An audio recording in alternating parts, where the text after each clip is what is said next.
Pegue sua Bíblia comigo e abra em 1 Coríntios capítulo 3. Vamos ler os versos 9 a 15. Hoje é primavera, o primeiro dia da primavera de 2024. E há algo florescendo nesse tempo, renascendo, há uma frutificação em curso, uma colheita. Estamos subindo a montanha e entrando num tempo de restauração.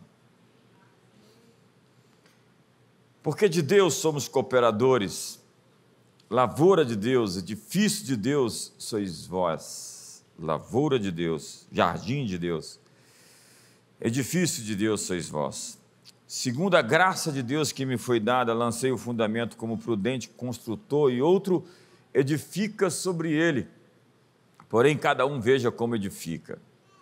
Pois ninguém pode lançar outro fundamento além do que já está posto, que é Jesus Cristo. Se alguém edificar sobre este alicerce usando ouro, prata, pedras preciosas, madeira, feno ou palha, sua obra será mostrada pelo que é, porque o dia atrará a luz. Será revelado com fogo, e o fogo testará a qualidade do trabalho de cada pessoa. Se o que for construído sobreviver, o construtor receberá uma recompensa. Se for queimado, o construtor sofrerá perdas, mas ainda assim será salvo, mesmo que apenas como alguém escapando das chamas. Então, há três coisas importantes nesse texto. A primeira delas é que Paulo descreve a igreja como um jardim e como uma casa. Vós sois lavoura de Deus. O jardim não é feito de flores, na perspectiva do que Paulo aborda. É como um lugar frutífero, cheio de muitas frutas, muita colheita. Vós sois a lavoura de Deus, edifício de Deus, sois vós. E é preciso ter cuidado ao plantar, é preciso ter cuidado ao construir. Então temos aqui duas metáforas: a metáfora da lavoura, do jardim, e da casa, da edificação. E temos que tomar cuidado como plantamos e como construímos. Porque, segundo Paulo, Deus é o inspetor dos frutos e da construção. Ele vem inspecionar. Quando as coisas fogem do lugar, ele vem realinhar. Deus é o Senhor da igreja, ainda que alguns se acham xerife dela. Nosso chamado, então, é para construir uma casa onde a sua presença habita. Nosso chamado é para dar um bom fruto. Diga para o seu irmão, um bom fruto. João capítulo 15 diz: eu sou a videira verdadeira, o Pai é o agricultor, todo ramo que está em mim produz fruto, o Pai o limpa para que produza mais fruto. Mas o ramo que não produz fruto será cortado. Nisso é glorificado o meu Pai, em que dês muito fruto e o vosso fruto permaneça. Muito fruto e um fruto que permanece. Esse é o plano de Deus. Somos lavoura e edifício de Deus. Em segundo lugar, Paulo diz que o fundamento da igreja é Cristo. Uma casa construída sob o fundamento de Cristo.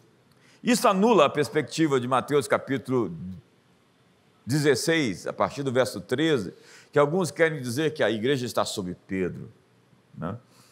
Jesus disse a Pedro: tu és Petros, e sobre essa pedra edificarei a minha igreja, e as portas do inferno não prevalecerão contra ela. Que pedra é aquela? Obviamente que é a declaração de que Jesus é o Cristo, o Filho do Deus vivo, que tinha sido feita dentro do contexto do texto. Paulo está dizendo que Jesus é o fundamento da casa. não se pode edificar fora do fundamento, e nosso fruto deve ser pessoas discipuladas à semelhança de Cristo. Então nós somos pedras vivas. Essa metáfora vai ser outra vez exposta, vai retornar, quando Pedro vai escrever sua carta. Também vós mesmos, como pedras vivas, pedras que vivem, sois edificados casa espiritual, para ser de sacerdócio santo, a fim de oferecer sacrifícios espirituais agradáveis a Deus por intermédio de Jesus Cristo. Pedro está dizendo que nós somos uma casa cheia de muitas pedras, pedras de diversos tamanhos e formatos, não todos iguais, mas diferentes. Queremos ser uma casa onde Jesus é o centro e onde temos solidez para construir uns sobre os outros, onde cada um se apoia no outro. Isso é um trabalho em equipe. Isso é liderança. Então, o que edificamos, diz Paulo em terceiro lugar, está sendo testado, provado pelo fogo. E um dia, finalmente, ele virá testar a qualidade da nossa obra. E observe o termo, revelado pelo fogo. A qualidade do que estamos fazendo será testada pelo fogo, porque todos nós devemos comparecer ante o tribunal de Cristo, diz a Bíblia, para que cada um receba segundo o bem ou o mal que tiver feito por meio do corpo. Tudo o que construímos na vida é testado pelos olhos daquele a quem devemos prestar contas. Mas nesse mesmo meio tempo, ele vem e passa para ver o que estamos construindo, a natureza do fruto que estamos reproduzindo. Dito isto, nós temos a missão de fazer uma cultura, de cultivar uma cultura de liderança que serve. E o contraposto dessa visão é o que nós temos lá em Gênesis capítulo 11, verso 1 a 9, a edificação da Torre de Babel.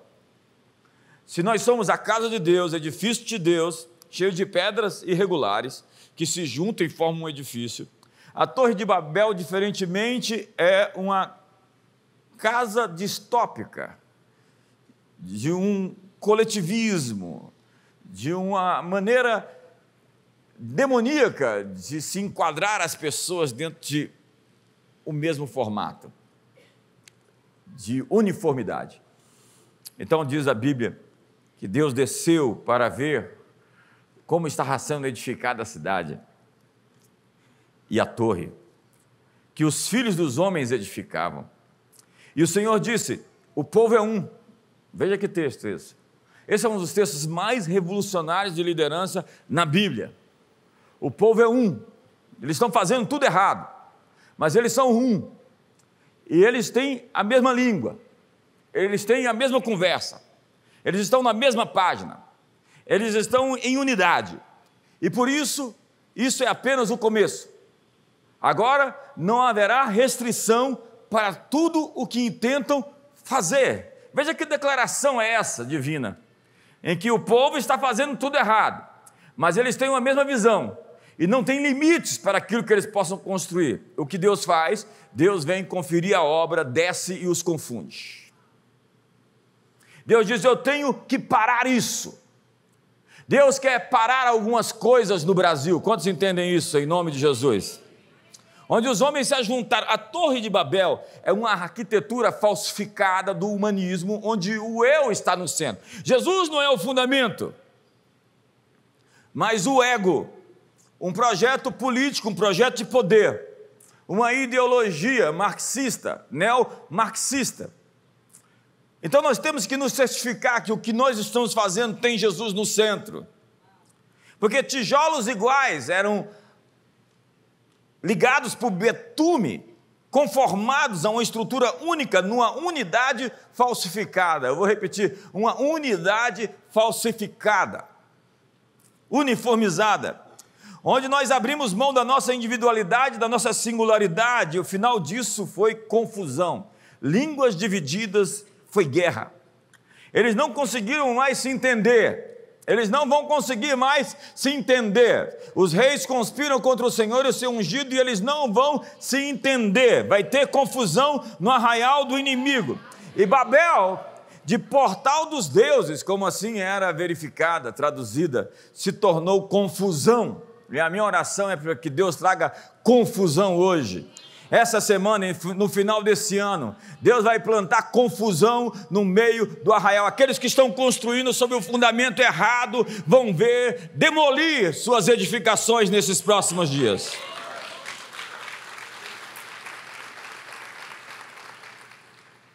Então, se nós queremos edificar uma casa cujo Deus é o arquiteto, o fundamentador, em que Cristo está no centro, nós temos que aprender a nos apoiar uns nos outros, dar suporte uns aos outros, perdoar uns aos outros, amar uns aos outros, levar os fardos uns aos outros. Essa expressão aparece 52 vezes no Novo Testamento, uns aos outros. E para isso nós temos que ser especialista em gente, especialista em pessoas, porque tem gente que é ruim de gente.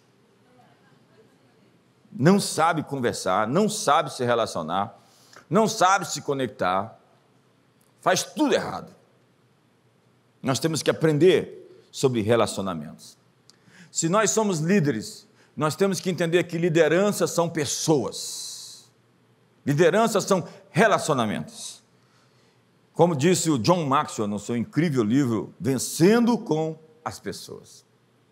No mundo normal das coisas, liderança verdadeira é construída com base em confiança. E associar-se a alguém requer relacionamento. E as etapas da formação tomam tempo. Confiança não é uma coisa que você força ou exige, é uma coisa que você conquista. E explorar e construir a confiança não é algo que ocorre da noite para o dia.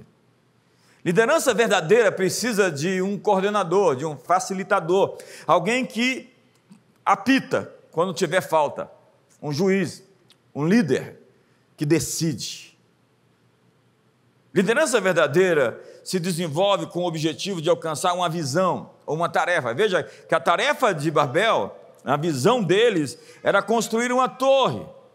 A nossa, de construir uma casa para a presença de Deus, de pedras que vivem. E os nossos valores são humildade e serviço. O de Babel, medo e orgulho. Vinde, edifiquemos para nós uma cidade, uma torre, cujo tope chegue até os céus, e tornemos célebre, orgulho, o nosso nome, para que não sejamos espalhados, medo por toda a terra. Medo e orgulho são a base da edificação de Babel. Há muitas pessoas que edificam por medo, que ganham dinheiro por medo, que ajuntam por medo, que se viciam em dinheiro por medo. O dinheiro não é um servo que é utilizado como uma plataforma para a transformação do mundo, mas é um Deus diante de quem as pessoas se prostram, um Deus em quem as pessoas confiam. Você não pode servir a Deus e a Mamon, disse Jesus. Deus e as riquezas. Orgulho e medo é a base da Torre de Babel. Flávio Josefo, historiador do primeiro século, disse que eles queriam alcançar geograficamente os céus. Não é verdade. Há muitos que diziam que eles estavam praticando no topo da torre magia da braba, feitiçaria do mais alto padrão. Eles construíram, desenharam os signos do zodíaco e estavam ali invocando poderes dos anjos caídos, se aliançando à rebelião que foi feita no céu, conectando-a com a terra. E até hoje eles fazem isso, acredite. Ocultismo, magia, é uma coisa que existe nesses altos escalões do poder. Quantos estão comigo aqui? Liderança verdadeira permanece focada nas metas finais, não nos problemas imediatos. O objetivo maior não se perde por causa de suas demandas operacionais. Liderança verdadeira celebra as diferenças onde os associados se concentram no que tem em comum, celebra as diferenças. Essa é a grande chave de liderança. Diz a Bíblia que o povo era um, todos têm a mesma linguagem, isso é só o começo, agora não haverá restrição para tudo que intentam fazer. Se eles fizeram isso de uma maneira errada, imagine se nós nos uníssemos para fazer o que é certo. Onde poderíamos ir? O que poderíamos fazer? À medida que nós amadurecemos, nós entendemos melhor sobre as diferenças entre as pessoas. As pessoas são motivadas por diferentes causas, elas respondem a diferentes ideias e se emocionam por diferentes razões. Não dá para colocar tudo em um pacote e chamar de ser humano. As pessoas são diferentes e essa é a beleza do reino de Deus. Aprender as diferenças básicas de personalidade é a lição de casa de todo líder. Um pastor, um empresário, um líder governamental que não entende que pessoas são diferentes, não pode ter êxito em sua liderança. Não dá para tratar todo mundo da maneira igual. Jesus customizou seu tratamento com as pessoas. Não existia uma resposta, uma receita, uma fórmula. Leia a Bíblia e veja a inteligência emocional de Jesus de lidar com pessoas de maneira tão individualizada. Deus fez as pessoas diferentes e essa é a beleza do corpo de Cristo. Veja só no grupo dos discípulos. É incrível Pedro. E olha o João. E agora criaram um Mateus autista, né? Lá no The Chosen. É incrível como que eles se complementam. Ao mesmo tempo que são diferentes, eles se complementam, porque há muito valor nas diferenças. As diferenças trazem equilíbrio às fraquezas que você mesmo possui. O equilíbrio do líder, disse o John Maxwell aqui na semana passada, ou retrasada, nem lembro. O equilíbrio do líder é a equipe. É a equipe que dá equilíbrio a uma liderança. E se você pensa que é um líder e não tem ninguém com você, você não é nada disso. Então, com o tempo, você deve se conscientizar sobre a existência de diferentes pessoas, diferentes personas, diferentes personalidades. Saber apreciar a diferença e trabalhar com elas, se aproveitar delas. A maioria das pessoas possui uma combinação das personalidades que eu vou aqui citar. Nós temos um tipo primário e um tipo secundário, por vezes. O primeiro tipo é o tipo popular. Essa pessoa quer que tudo seja divertido, porque estar com pessoas lhe dá energia. Sua área de trabalho é um pouco desorganizada e cheia de coisas. Pode ser até um pouco egocêntrica. E o seu lema é: olhem para mim. Olhem para mim. O segundo tipo é o tipo perfeito, que acha que se algo deve ser feito, deve se fazer muito bem. E a sua área de trabalho é bem organizada e tudo está no lugar, é detalhista e o fato de pensar lhe dá energia.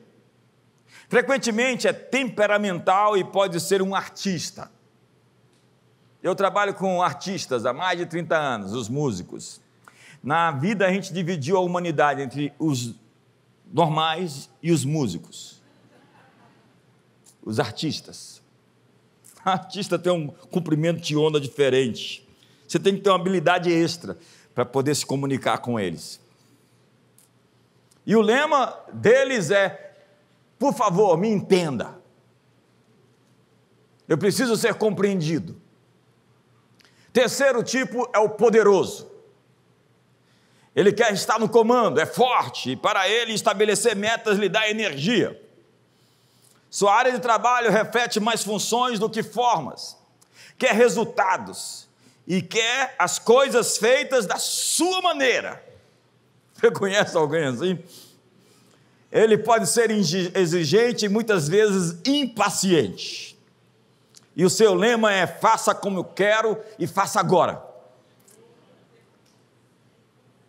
Quarto, é o tipo pacífico, de trato agradável, tranquilo, alegre, relaxado. Sua área de trabalho é informal e é simples. Prefere não envolver-se se o assunto causa conflito, está fugindo de briga.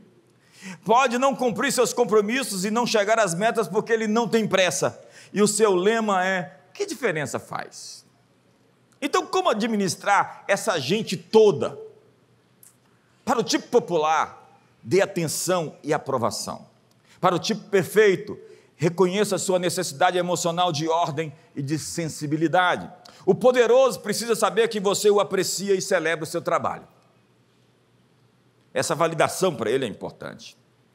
Validação. Quando você lida com filhos, você tem que entender isso. Quarto, para o tipo pacífico, apenas o respeite. É tudo que ele quer. Como administrar, então, essas diferenças? Em primeiro lugar, conheça a si mesmo.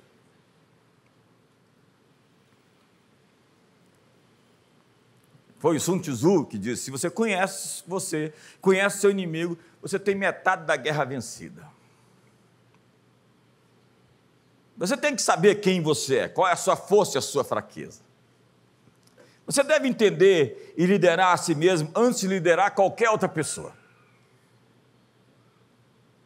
Então, chega em casa, se olha no espelho, faz uma pesquisa e pergunta: quem é você? Você precisa dar uma resposta. Segundo, conheça as diferentes personalidades das pessoas mais perto de você. Você tem que conhecer as pessoas que estão perto de você. Você tem que reconhecer até os seus filhos. Eu tenho 2 filhas muito diferentes. Uma é cuidadosa, elegante, fina. A outra é aventura, quer virar tudo de cabeça para baixo. Uma fala baixo, você tem que parar para ouvir. A outra grita. Autoconhecimento é poder. E conhecer bem o seu time é a chave para obter vitória em liderança. Terceiro, associe-se com pessoas que têm pontos fortes em áreas nas quais você é fraco. Eu vejo 2 caras, 2 leões, vai dar ruim. Um só fortalece a força que o outro tem em demasia. O cara está pronto para brigar, ele é o cara da briga, e tem outro que junta com ele, vamos para cima. Tem que ter um para segurar e falar assim: calma, calma, fica quieto. Não, mas o que acontece? Nós, por vezes, temos pessoas ao nosso lado que fortalecem as nossas fraquezas, ao invés de diminuí-las.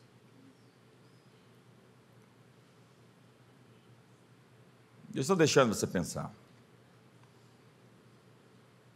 Quarto, associe a habilidade de uma pessoa com a sua tarefa.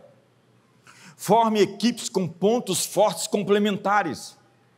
Não tem que ser todo mundo igual, tijolos de betume. Não, são pedras vivas. Já viu aquelas paredes? A melhor exemplificação disso é aquelas paredes de pedra, com pedras onde elas se unem e se organizam. O sujeito vai lá e liga essas pedras. É assim a igreja, gente diferente que se une por um propósito único. E que tem a força e a solidez para suportar e sustentar os outros. Não foge da briga, não abre mão, não sai da guerra, não desiste. Então lembre-se da lei da conexão. Os líderes tocam o coração antes de pedir uma mão. A verdadeira conexão é a conexão do coração. Rogo-vos, pois eu, prisioneiro do Senhor, que andeis de modo digno da vocação a que fostes chamados, com toda humildade e mansidão. Quantos sabem que a gente não precisa mais de um líder político cristão que não represente os nossos valores de humildade, mansidão, longanimidade? Quantos sabem que a gente não precisa de mais líderes ricos que se dizem cristãos, que são soberbos, arrogantes e que não representam os nossos valores. Não, nós queremos reproduzir um DNA. Nós queremos ser reproduzíveis. E queremos estabelecer um outro modelo, não o modelo vigente do sistema do mundo. Suportando-vos uns aos outros em amor. E a palavra suportar-se não é vou ter que te aguentar, não, eu vou dar apoio a você. Diga para o seu irmão, eu vou dar apoio a você. Suportar é dar suporte. Diga, eu vou dar suporte a você. Diga para o seu irmão, quando falarem mal de você, eu vou dar suporte a você.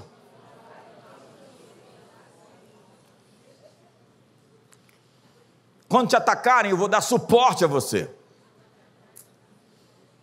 Esforçando-vos diligentemente por preservar a unidade do Espírito no vínculo da paz. Então, para fazer com que o trabalho seja feito, nossa meta não é ter simplesmente uma boa aparência, uma plástica, uma textura, uma imagem. Tem gente que só tem imagem. Nossa meta não é simplesmente fazer grandes reuniões, sermos famosos e conhecidos. Isso é Babel. Vamos fazer célebres o nosso nome para que não nos espalhemos. Nossa meta tampouco é sobreviver, viver no modo rastejar, vamos aguentar. O objetivo da liderança é produzir e dar frutos com base na missão que recebemos. Andemos de modo digno da nossa vocação, que fomos chamados. Como líderes, somos chamados a melhorar o mundo no qual vivemos. Então é necessário trabalhar duro. Mas somente trabalho duro não garante sucesso, não garante resultados. Atividade não garante conquistas. Nós precisamos aprender a trabalhar com mais inteligência e não simplesmente arduamente. Diz a Bíblia, não havendo bois, o celeiro fica limpo, mas pela força do boi, a abundância de colheitas. Nós precisamos de instrumentos que nos levem ao sucesso com menos esforço e mais resultados. Então, princípios e práticas para que o trabalho seja executado. Você tem algo a fazer e você precisa chegar lá. E você precisa de ferramentas para isso. Primeiro, tudo o que for dito será feito. Esse é um princípio de liderança. Você não diz, mas depois que disse, faça acontecer. Nós dissemos que íamos colocar o livro do John Maxwell entre os 10 mais vendidos da semana, e está lá no segundo lugar de negócios e no quinto lugar no geral.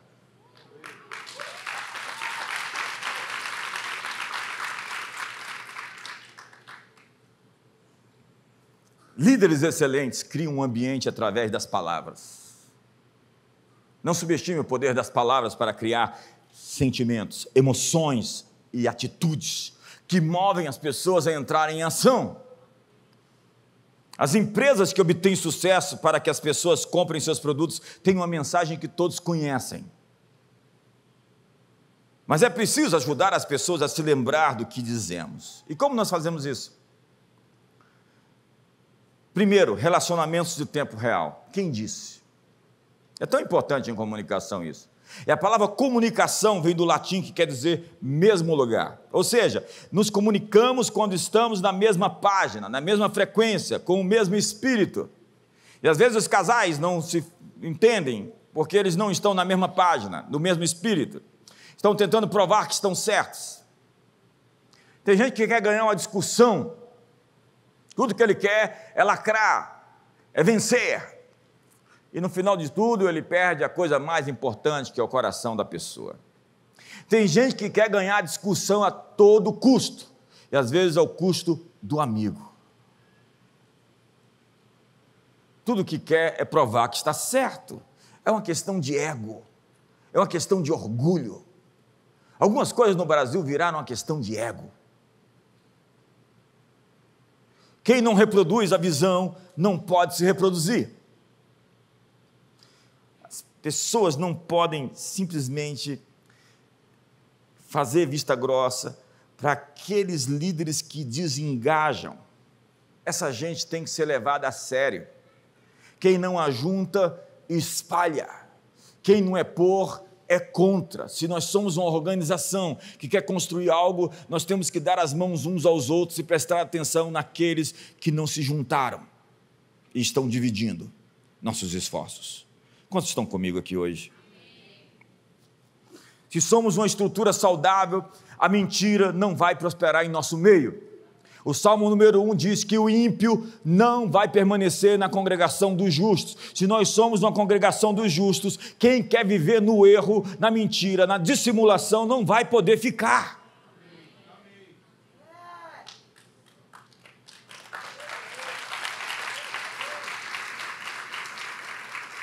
Essa salva de palmas foi meio tímida. Fiquei preocupado. Primeiro, relacionamento. Segundo, repetição. Quantas vezes foi dito? Você sabe o que dizem os profissionais de marketing? As pessoas precisam ouvir uma mensagem pelo menos 8 vezes. Rick Warren vai dizer para ser criativamente redundante criativamente. Dizer a mesma coisa de muitas formas, de muitas maneiras. Paulo diz, eu não me canso de dizer a vocês as mesmas coisas, porque é segurança para vocês.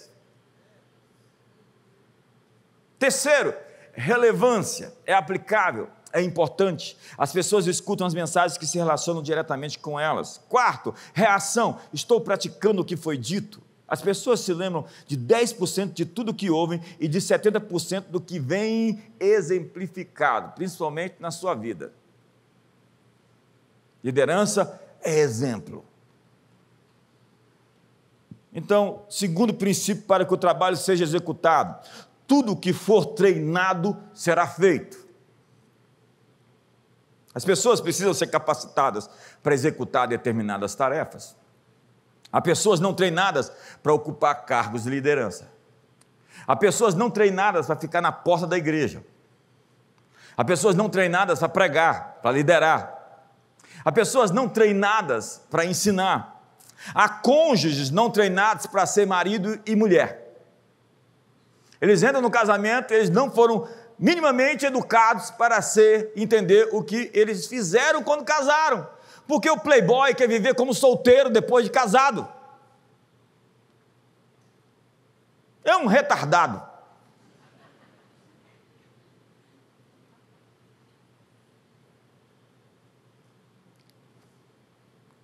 Há pessoas não treinadas para ser pais, porque nunca aprenderam antes a ser filhos.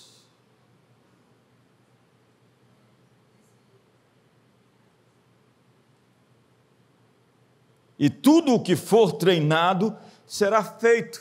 Eu estava falando com alguns amigos lá em cima, eu deixei de frequentar alguns lugares por conta do tratamento, da falta de treinamento. Se você é empresário, empreendedor em alguma área, preste muita atenção de quem fica na porta do seu estabelecimento. Se essa pessoa não tem um sorriso no rosto para te receber, para receber as pessoas, ela está espantando as pessoas da sua organização. Eu deixei de ir a alguns lugares, porque a recepcionista falava bom dia. Eu falei, que sorriso bonito o seu.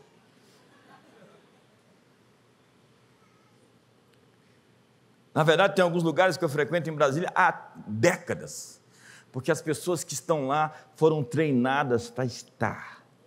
E treinamento diferencia pelo tratamento. E você não paga para ser maltratado, a não ser que você seja estúpido. Perguntaram para o John Maxwell agora, quando ele estava aqui, eu tenho uma pessoa que reclama, a gente contratou e ela reclama, e ela vive se queixando, então ele responde, essa pessoa não foi demitida ainda? Porque as pessoas reclamam de graça, por que eu tenho que pagar para alguém reclamar?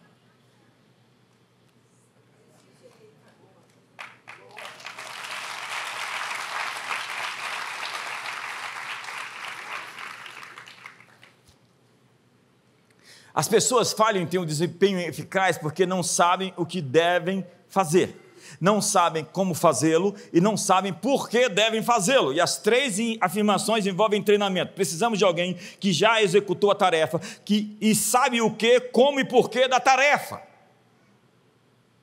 Provérbios 13, verso 20 diz: quem anda com os sábios será sábio, mas o companheiro dos insensatos se tornará mau. Quando eu encontro um sábio, eu digo: nossa, você andou com as pessoas certas, parabéns. Quando eu encontro uma pessoa insensata, eu digo: mude as suas amizades. Quando nós vemos vocês encostar perto de alguém aqui na CN, nós já sabemos o resultado que você vai ter. É isso que eu aprendi lá atrás, bem cedo. As minhas influências pessoais, gente que estava à busca de Deus, gente que transpirava Deus, gente que ansiava por Deus, gente que buscava Deus, e eu me uni a essas pessoas, para me tornar parecido com elas, porque elas me inspiravam e mostravam a fotografia que eu queria ter do meu futuro. Agora, se um não é um fofoqueiro, a gente sabe quem você é. Quando eu vejo você perto de alguém que fala muito, eu falo, ou é um ouvidor passivo, que gosta, tem gente que gosta, né? As palavras do maldizente são como manjares no intestino do mexeriqueiro, diz Salomão. Sabe aquela pessoa que tem o prazer em ficar sabendo de treta? Fala. Conta para mim.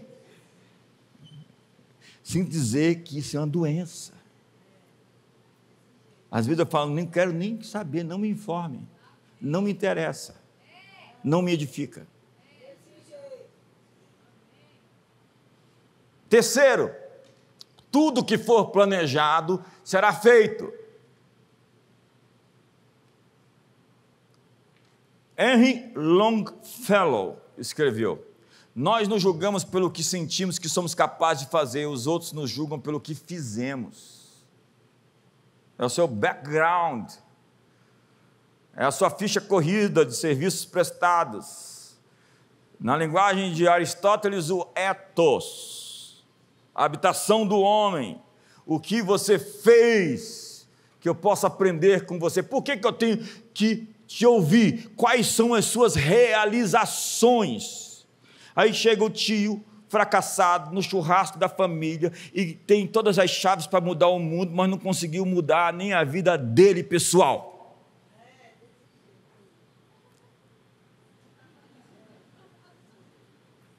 Tio, vai lá e aplica na sua vida. Volta aqui e ensina para nós.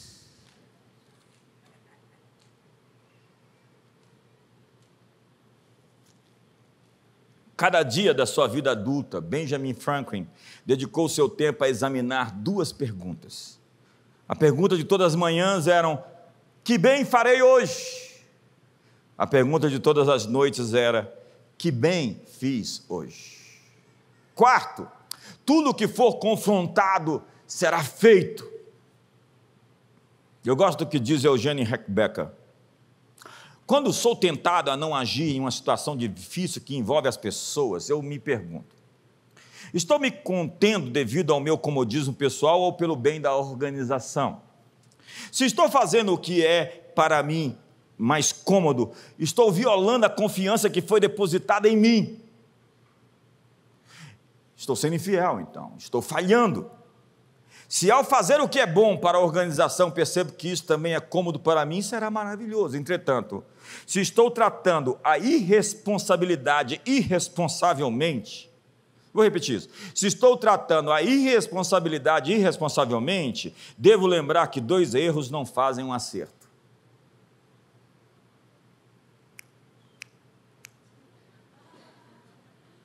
Às vezes demora, mas entra.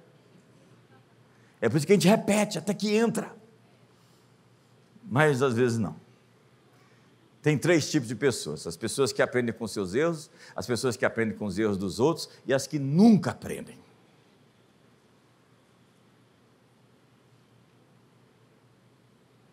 Relacionamentos que duram envolvem confrontação. Nós às vezes vamos ter que ter conversas difíceis. para permanecermos juntos. Nós vamos ter que olhar nos olhos e falar a verdade em amor. O confronto é a tentativa de restaurar um relacionamento. Dizer, isso não é legal, isso não está bom. É assim que casamentos duram. Ou então você vive infeliz, solitário, sozinho, morando debaixo do mesmo teto, e começa a cultivar uma vida paralela. É trágico isso, quando a intimidade sai pela porta, porque a intimidade do Senhor é para aqueles que o respeitam, e quando o respeito acaba, acaba a proximidade. Respeito. Eu não permito que pessoas que não me respeitem sentem na minha mesa.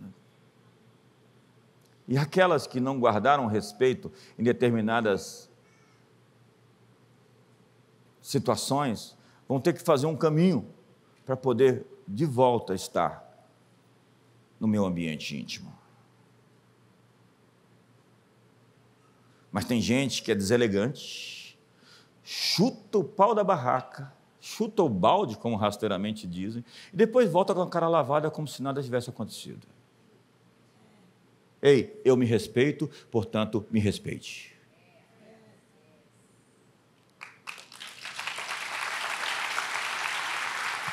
Vai ter que fazer o caminho de volta. E o caminho de volta é um resgate da relação, do compromisso, da intimidade.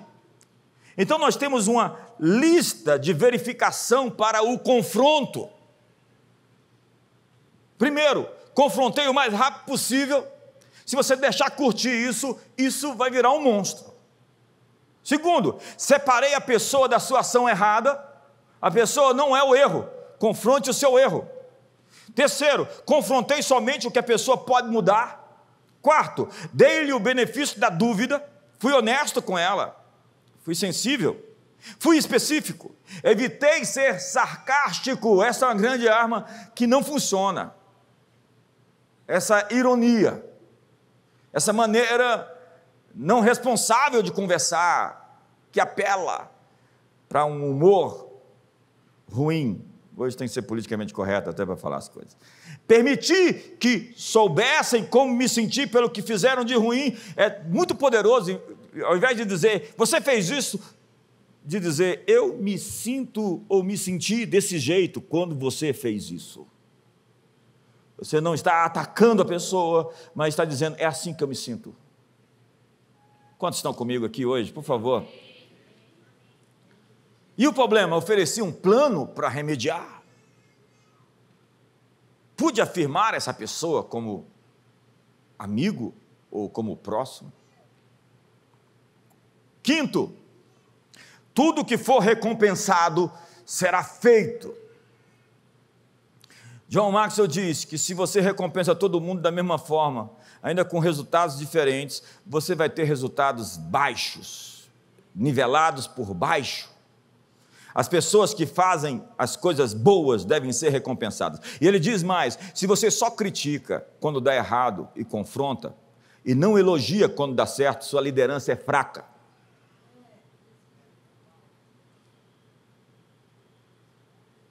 Não é o confronto pelo confronto. As pessoas respondem às recompensas.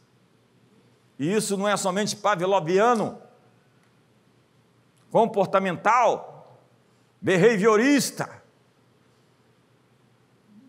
Tem instinto, tem provocação e resposta, estímulo e resposta, mas faz parte da natureza humana buscar a recompensa. O próprio Davi perguntou 3 vezes o que se daria para quem matasse o gigante.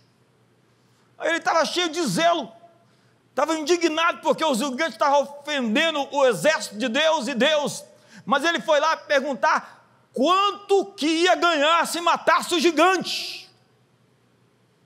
Ele não era um mercenário, ia matar o gigante de qualquer forma, com prêmio ou sem prêmio, mas queria saber se tinha prêmio.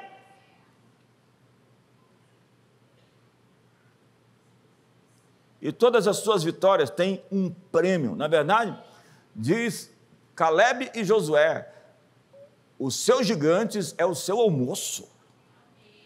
Seus problemas é o seu salário. Vamos comê-los como se come o pão. Viu um problema ali? Nossa, vai vir uma primavera, uma frutificação, um resultado, uma colheita. Isso vai me trazer uma recompensa. Pense em algo e diga: isso vai me trazer uma recompensa. Não, fala comigo aí, por favor. Fala com você, diga: isso vai me trazer uma recompensa.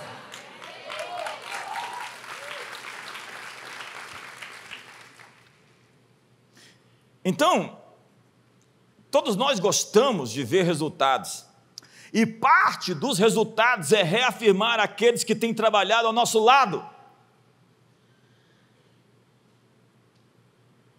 é dividir o bolo, é premiar os leais, os fiéis. Então devemos lembrar-nos de recompensar resultados, não somente esforços. As pessoas são recompensadas através de prêmios ou de elogios. Então, lembre-se de elogiar as pessoas sendo genuíno. Você sabe o que é bajulação? Bajulação é o elogio pelo motivo errado. É a intenção errada ao elogiar. E você não precisa ser falso para elogiar. Você pode encontrar em qualquer ser humano alguma coisa que você possa elogiá-lo. Eu, por exemplo, estou mais magro e mais novo.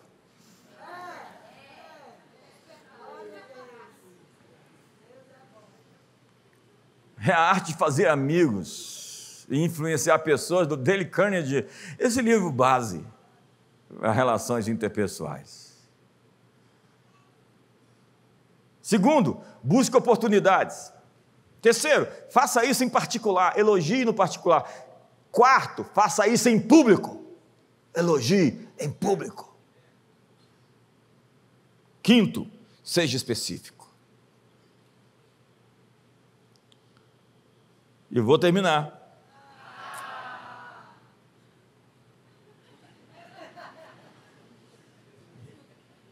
Pergunta para o irmão: cadê a empolgação? Os céus e a terra tomo hoje, por testemunhas contra ti, que te propus a vida e a morte, a bênção e a maldição. Escolhe. Diga para o seu irmão: escolhe. Empurra ele assim levemente, diga: escolhe. Escolhe, pois, a vida para que vivas tu e a tua descendência. Estamos começando a primavera e temos escolhas a fazer, senhoras e senhores. E a sua decisão determina o seu destino. Eu estou aqui por muitas decisões tomadas. E eu tinha muitos motivos para desistir. Tem algumas pessoas que se acham vítimas. Ei, se você acha que tem motivos para desviar, desistir, entra na fila. Todos nós temos histórias tristes. E alguns de nós, histórias ainda mais tristes. E a pessoa mais poderosa da sala é a pessoa que pegou suas histórias tristes e transformou em uma plataforma de testemunho.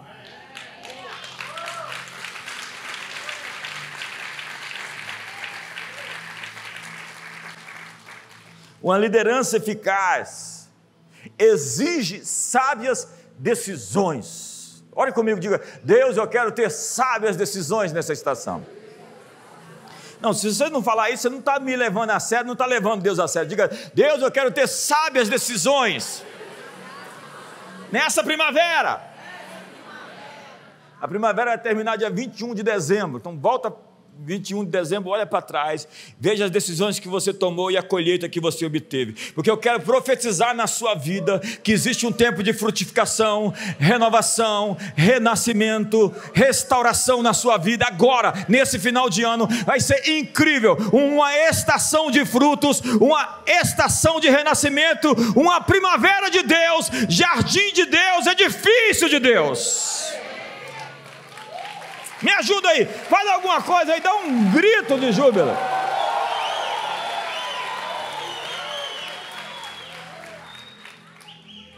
A Bíblia é clara acerca de duas verdades fundamentais. Primeiro, Deus é soberano. Segundo, Ele nos permite escolher. Escolher cooperar ou não com Ele. Muitos são chamados, poucos escolhidos, porque alguns foram chamados e não escolheram, não decidiram honrar a missão que foram vocacionados. O profeta Jonas escolheu fugir dos planos de Deus. Deus o persuadiu para que regressasse e cumprisse seus planos. Ele conseguiu voltar, mas não é assim com todos. Veja, a Bíblia está repleta de gente que não conseguiu fazer o caminho de volta, porque se apegou ao seu orgulho e medo, a Torre de Babel. Lembre-se de Janes e Jambes, de Mineu e Fileto, de Alexandre o Latueiro. Lembre-se de Nadab e Abiú, de Saul, de Esaú. Há tantos antimodelos, antirreferenciais, anti-heróis na Bíblia. Gente que nos dá calafrio de olhar para eles e dizer: deu ruim. Então nós temos escolhas a fazer. E são os líderes que conduzem as pessoas a um ponto de decisão. Eu tenho definido liderança como levar as pessoas de um ponto a outro. Liderança é levar as pessoas de um ponto a outro. Mas você não pode liderar ninguém, levar uma pessoa de um ponto ao outro, a não ser que a pessoa se convença a agir. Então, para ir de um ponto a outro ponto, você tem que escolher isso hoje.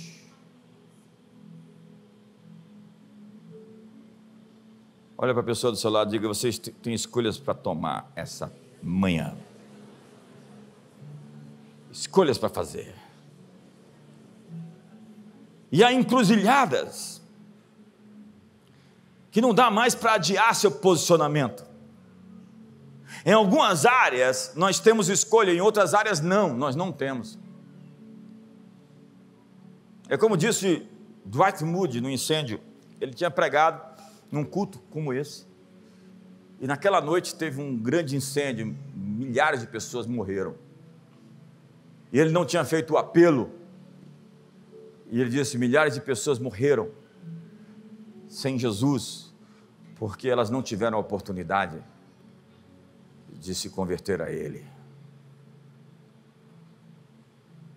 Liderança é encontrar a porta certa para entrar, sem perder as oportunidades que aparecem diante de nós, porque elas passam rápido, e há muita gente fora do time.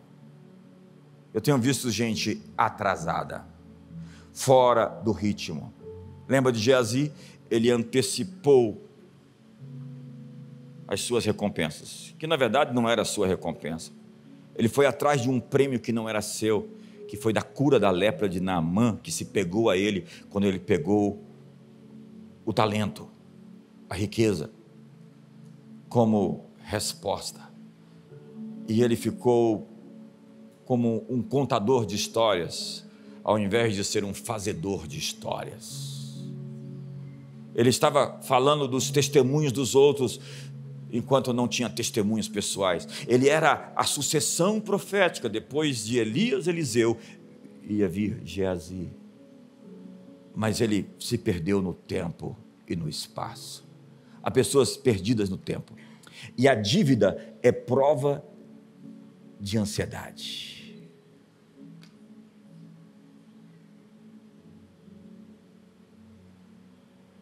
É esvaziar o seu futuro para preencher o seu presente. Há um tempo certo para as coisas.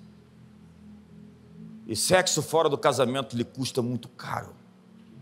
Custa a sua solidez emocional. Você tem que se preparar para aquilo que Deus quer que você viva.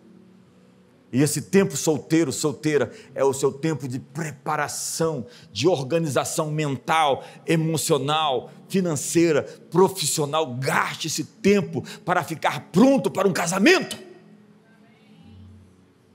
Não fique de relacionamento em relacionamento, de namoro em namoro. E quanto mais cedo fizermos as escolhas certas, melhor. Porque há gente que procrastina, que atrasa as decisões. Diga para o seu irmão, essa é uma manhã de decidir. Líderes tomam as decisões primeiro. É por isso que eles estão na frente, sabe? Porque eles tomaram a decisão na frente. Eles foram adiante. O lugar mais solitário na liderança está reservado para a pessoa que toma a primeira decisão. O líder que não toma decisões cria insegurança e não é respeitado. E ele dá uma plataforma para os líderes potenciais, os quais reconhecerão a necessidade de tomar uma decisão. E às vezes é substituído, porque não fez o que tinha que fazer. Então a fila anda. Ei, a fila anda. E Saul foi reprovado, e Deus disse, eu já escolhi outro para colocar no seu lugar. Um homem que me agrada.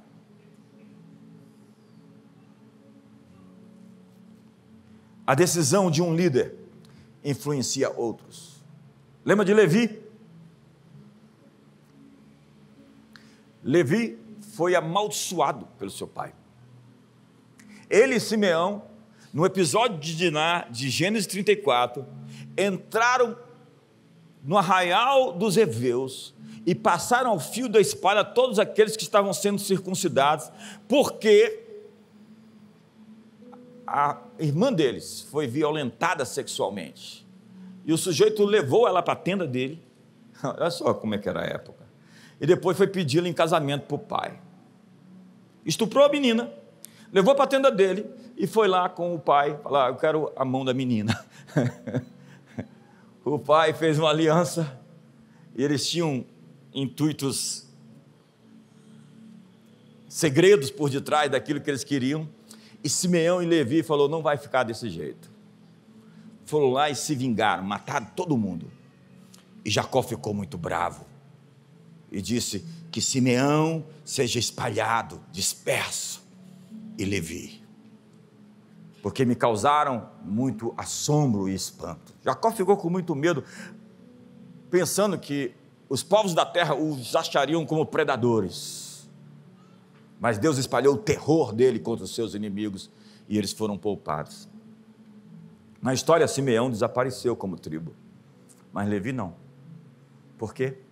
Porque Levi, apesar de ter errado com seu pai, o que no fim de tudo não foi um erro, no momento do episódio do bezerro de ouro, quando erigiram um altar a um Deus falso, a tribo de Levi foi a primeira a protestar. Ele assumiu a liderança, porque foi o primeiro a se erguer contra a idolatria. Eles se tornaram a tribo sacerdotal, porque Levi se adiantou. Ei, eu vim aqui para te dizer que é hora de você recuperar o tempo perdido. Ei, eu vim aqui que é hora para você consertar seus erros. É hora de você resgatar suas perdas. Essa primavera é um tempo para você tomar decisões que vão lhe encurtar o caminho, que vão fazer você correr e que vão resgatar a sua história.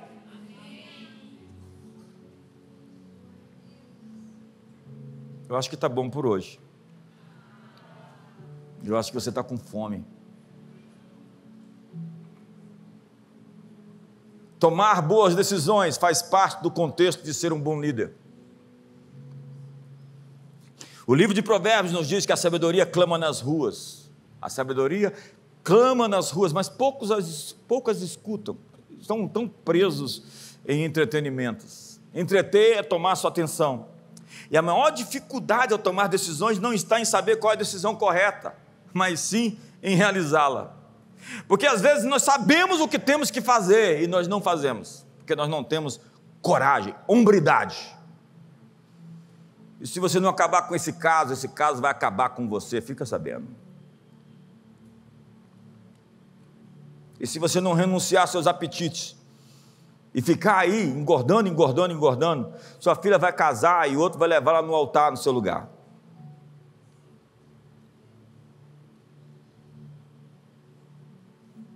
E se você não cuidar da tua língua, Deus vai trazer julgamento e juízo contra a sua vida.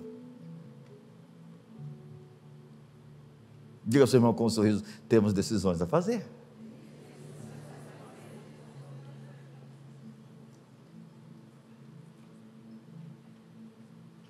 Diga para ele: está tenso, mas vai melhorar.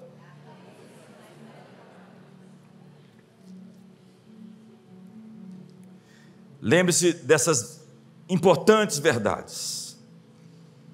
A escolha e não o acaso é que determina o meu sucesso. O maior poder que você tem é o poder de decidir. Escolha a vida para que vivas tu e a tua descendência. Escolher decidir é assumir a responsabilidade, é matar no peito.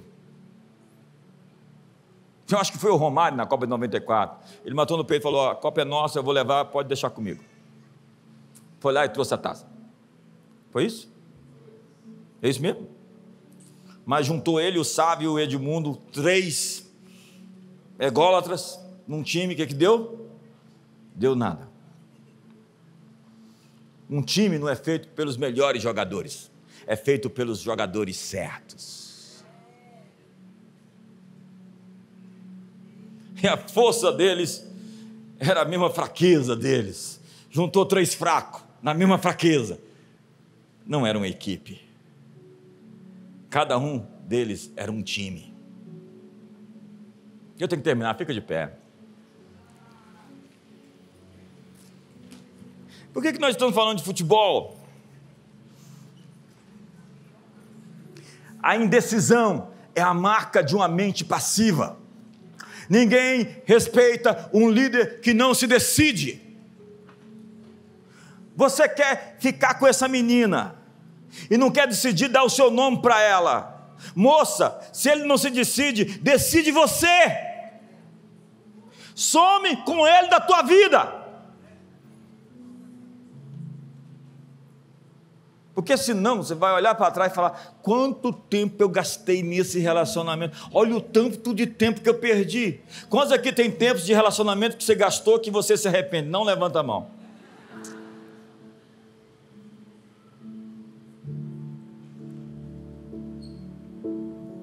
O líder que espera conhecer tudo perfeitamente antes de decidir, nunca decide. Eclesiastes 11, o que olha para o vento nunca semeará.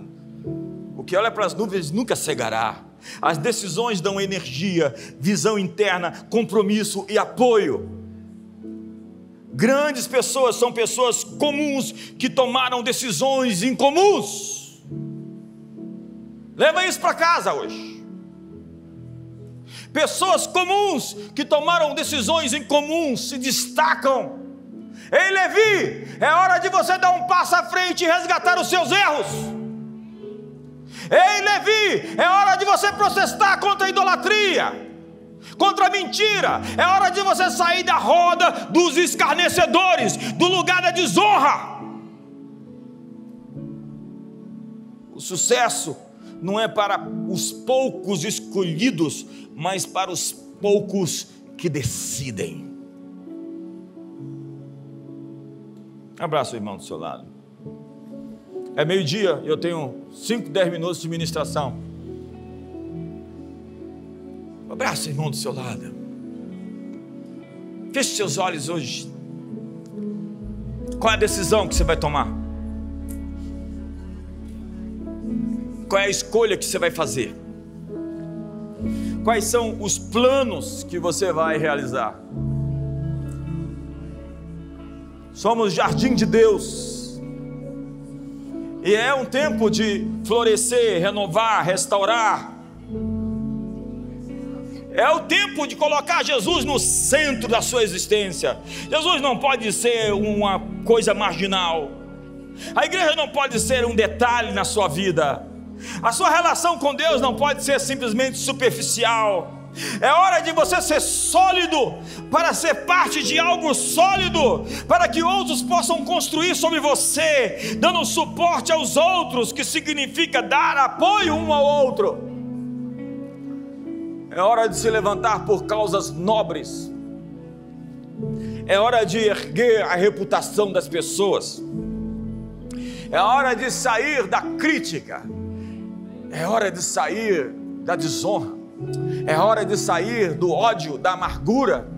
É hora de sair da posição de vítima. A decisão talvez que você tenha que tomar é deixar de ser uma vítima, é matar no peito, chamar a responsabilidade para si e dizer: é comigo, eu vou virar essas chaves. Eu vou virar essa chave. Eu vou honrar a Deus. Eu vou honrar minha família, eu vou honrar meus amigos, eu vou viver poderosamente nessa geração, eu vou ser um instrumento da graça de Deus. Eu sou um escolhido, um vocacionado que atendeu a voz da chamada de Deus para mim. Então hoje, levante as suas mãos. Deixa eu colocar as coisas em perspectiva. A vida não é mágica. Não é simplesmente virar, fazer a curva, sair de uma posição e chegar do outro lado imediatamente. Alguns de vocês precisam começar a semear outras sementes e esperar o tempo para que uma nova colheita chegue. Mas a hora de fazer isso é agora. Plantar novas sementes para um outro tipo de resultado. Outros vão receber a recompensa daquilo que fizeram, e até mesmo da graça e do favor de Deus, que é sobejante, superabundante. Deus faz nascer o sol sobre justos, e justos faz chover sobre bons e maus. Ele abençoa quem não merece, é verdade. Mas hoje é o dia de você fazer escolhas. E é hora de você sair daqui e fazer uma lista das coisas que você vai intencionalmente mudar. Fazer uma lista das pessoas que vão caminhar com você para o seu futuro. Porque prioridade e foco é decidir o que fazer e o que não fazer. É decidir com quem eu vou andar e com quem eu não vou andar. E isso é crítico para o meu crescimento e para a minha prosperidade. Dê um sorriso para o seu irmão e fala: hoje eu vou pagar o seu almoço.